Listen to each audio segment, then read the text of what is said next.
আমার ক্ষুদ্র এই পথযাত্রায় আর যারা আমার প্রথম থেকে সঙ্গী হয়েছে, আমার কিছু কিছু বন্ধু যারা আজও পর্যন্ত এখনো আমার পাশে আছে, ইনশাল্লাহ হয়তোবা আগামী দিনেও তারা পাশে থাকবে। তাদের উদ্দেশ্যে আমার এই কথাগুলি বলা এবং আজকের এই ভিডিওটা করা। তো আসসালামু আলাইকুম, সবাই কেমন আছো বন্ধুরা? এই তো দেখো আজকে শুভ দুপুর। তো আজকে আমি চিংড়ি মাছ দিয়ে শাপলা রান্না করব, ভাজি করব। তার কারণ আমার দু একজন বন্ধু, ফ্যান ফলোয়ার বলো, বন্ধু বলো, তারা আমার শাপলার ভিডিও দেখে বলেছিল, বেশ কিছু কমেন্ট করেছিল।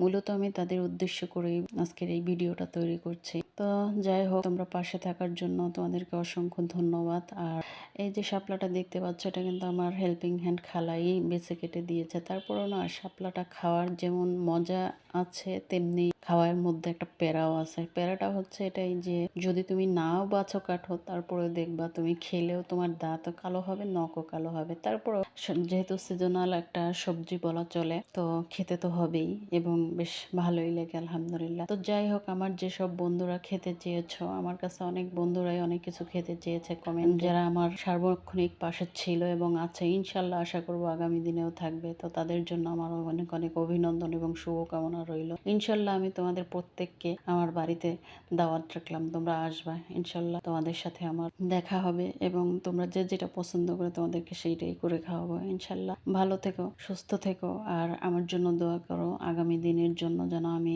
কাজ করে যেতে পারি। আমি যে প্ল্যাটফর্মটায় দাঁড়িয়েছি, আমি যেন সেখানে টিকে থাকতে পারি। তোমাদের কাছে এতটুকু সাপোর্ট আমি সবসময় চাইবো। তো ভালো থাকো, আল্লাহ হাফেজ।